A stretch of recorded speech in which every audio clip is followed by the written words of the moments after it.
안녕하세요.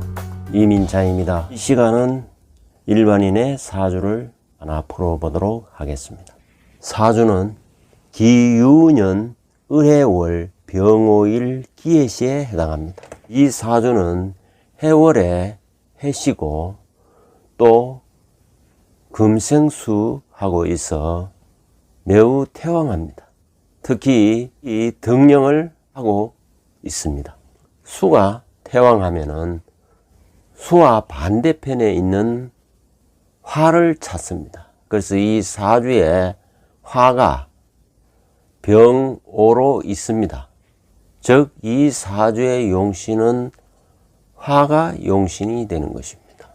화가 용신이 되면은 화와 토는 동군 동법에 따라서 화토가 겸용신이 되는 것입니다. 화토가 용신이면은 화를 생해주는 목은 희신이 되고 토를 보호하는 금은 한신이 됩니다. 다만 이 사주에서는 화를 극하는 수가 이 사주의 기신에 해당하는 것입니다. 특히 주의해야 될 것은 금은 목을 극하면은 플러스 한신이 되고 금이 수를 생하면은 마이너스 한신이 됩니다. 플러스 한신은 구할구자 구신에 해당하고 마이너스 한신은 원수구자 구신에 해당하는 것입니다. 따라서 이 사주 원국을 보면은 해수는 기신에 해당하는 것입니다. 나머지 기는 다 용으로 작용하고 수는 불용으로 작용하는 것입니다. 그래서 이 해수는 기신으로서 불용으로 작용하기 때문에 이 해수는 편관칠살로 살에도 해당되고 마에도 해당되고 병에도 해당되는 것입니다. 특히 해수 기신이 대운에서 만나게 되면은 병과 살과 마를 만나는 격이 되는 것입니다. 따라서 대운에서 유의 깊게 살펴야 할 것입니다. 이 사주의 오행의 기세를 보면은 목국토를 하여 토는 기세가 점점 약해지는 것입니다. 이 병화는 토생금을 하여 병화 또한 힘이 설기되는 것입니다. 병화는 오화를 지지에 두고 있지만 수국화함으로 해서 병화는 점점 더 약해져 가게 되는 것입니다. 이 수는 계속 금생수를 받기 때문에 수는 점점 갈수록 기세가 강해지는 것입니다. 그래서 운에서 금수운을 만나면은 화는 침몰하게 되는 것입니다. 특히 해자축월의 병화는 절퇴지에 해당합니다. 그래서 해자축월의 병오일은 폐일이라고 말하는 것입니다. 폐일이란 버린다는 그런 의미입니다. 그래서 해자축월의 병오일주로 태어나면은 사폐일에 해당하기 때문에 장애인이 되거나 암명을 하기가 쉽습니다.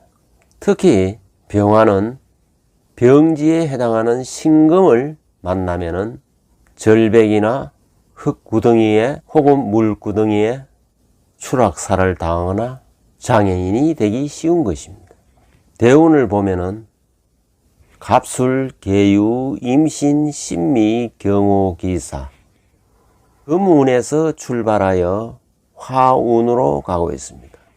금운은 용의 운이기 때문에 무난하나 금이 수를 생하는 임신대운에 이르면은 불용이고 기신에 해당하기 때문에 대흉이 발생하는 것입니다. 원국에 있는 해수가 대운에서 임수로 투간이 되고 또 임수는 장생지를 얻어서 계속 금생수를 하기 때문에 기신인 물이 계속 불어남으로 해서 대흉을 당하게 되는 것입니다. 원국의 암시대로 사폐일에 해당하고 대운에서 낙정사를 맞이하는 운이기 때문에 운의 암시대로 절벽에서 추락하여 하반신이 마비되는 사고를 당했던 것입니다. 특히 해수 귀신은 역마살에 해당하기 때문에 이 명조의 주인공은 밤중에 차를 몰고 가다가 추락을 하여 하반신이 마비되는 사고를 당했던 것입니다. 이 사폐일에 해당하면은 장애가 발생하고 일이 막혀버린다는 의미가 강하기 때문에 그렇습니다. 왜 그러냐 하면은 병화는 해자축에 임하면은 절지에 해당되기 때문에 그렇습니다.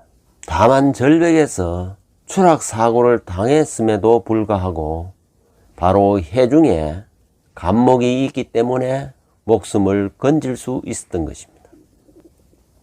왜냐하면은 해수는 절태지이지만 해중의 간목은 목생화하기 때문입니다. 특히 이 사주에서는 을목은 모친으로서 목생화를 하여 약한 화를 도우기 때문에 엄마의 공이 매우 컸던 것입니다. 이 사주는 신미대운에 이르면은 화기가 살아남으로 재활치료를 성공적으로 할 수 있었던 것입니다. 그 재활은 바로 이 사주의 암시대로 목생화하기 때문에 엄마의 지극정성한 보살핌이 있었다는 것입니다. 해자초월의 병화는 절지에서 목숨을 구하는 상이기 때문에 반드시 한번 죽었다가 살아나는 사건, 사고를 경험하게 되는 것입니다. 그러나 해중에 간목이 있어 더군다나 이 해수는 천을기인에 해당하기 때문에 해중의 간목에 해당되는 모친의 도움이 절대적인 영향을 끼쳤다는 것입니다. 신미대운을 보면은 해미 목국을 이루고 있기 때문에 목생화함으로 어머님의 지극한 정성이 있었음을 의미하는 것입니다. 이 신미대운 이전까지는 거의 절망적인 삶을 살아오다가 신미대운에 이르러 의족을 통하여 희망을 찾게 되었던 것입니다. 이 해수는 밤이고 또 공포이고 어둠이고 귀신에 해당하는 것입니다. 밤중에 차를 몰고 가다가 아마도 헛개비를 보고 공포를 느껴 운전에 실수가 있었던 것으로 예측이 되는 것입니다. 그것은 바로 해수가 귀신이기 때문에 그러한 추론이 가능한 것입니다. 이 사주의 여자의 별은 유금입니다. 유금은 한신이기 때문에 이때 만난 여자의 인연은 그냥 단순한 연애 대상이었던 것입니다. 그러나 연주에 있기 때문에 인연이 되지 못합니다. 그러나 배우자 자리에 용신이 임하고 있기 때문에 이 사주는 결혼하면 처덕을 입을 수가 있게 되는 것입니다. 신미대운에 이르면 영신합, 오미합을 하기 때문에 음양이 동하여 결혼운이 들어오게 되고 또한 좋은 배필을 만날 수 있는 것입니다. 처궁에 용신이 임하고 있으면 처덕으로 삶이 윤택해지고 재물이 불어나게 되는 것입니다. 이 사주에 을해는 부모 형제궁입니다. 부모 형제와 나는 수국화를 하기 때문에 갈등, 불화가 있을 수가 있습니다. 그러나 오중의 기토와 해중의 간목은 암합을 하기 때문에 내가 활동을 하면은 엄마와 좋은 관계가 유지될 수 있는 것입니다. 이렇게 사주에 비록 외견상으로 충이 된다 하더라도 암합이 되면은 노력으로 좋은 관계를 유지할 수 있는 것입니다. 이 오화는 배우자 자리이고 을해는 부모 형제의 궁입니다. 이것은 외견상으로 보면은 고부간의 갈등을 암시하고 있습니다.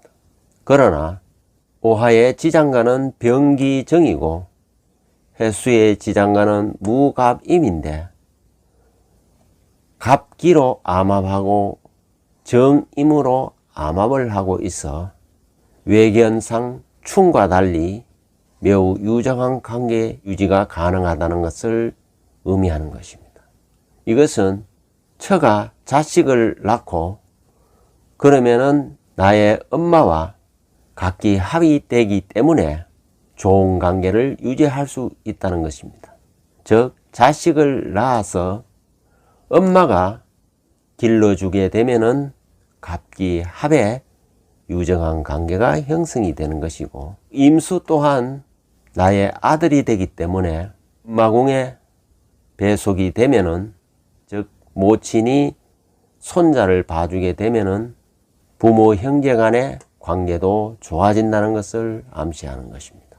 이 기토는 배우자의 활동을 의미하기도 하고 또한 배우자가 낳는 자식을 의미하기도 하고, 갑과 임은 바로 부모 형제 자리를 의미하기도 하고, 갑목은 엄마를 의미하기도 하고, 임수는 자식을 의미하기도 하고, 정화는 형제를 의미하기도 하는 것입니다. 즉 아들을 낳음으로 해서 집안이 화목해질 수 있다는 것을 암시하고 있는 것입니다. 정치하는 놈들 책임져라. 출산 예산 220조를 어디에 썼나? 대한민국의 인구가 소멸되어 나라가 사라질 지경이다. 허경영의 3.3 정책 아니고서는 답이 없다. 정신 나간 인간들아 정신 차려라. 출산 정책 했던 정부 부서와 정치하는 자들에게 묻는다.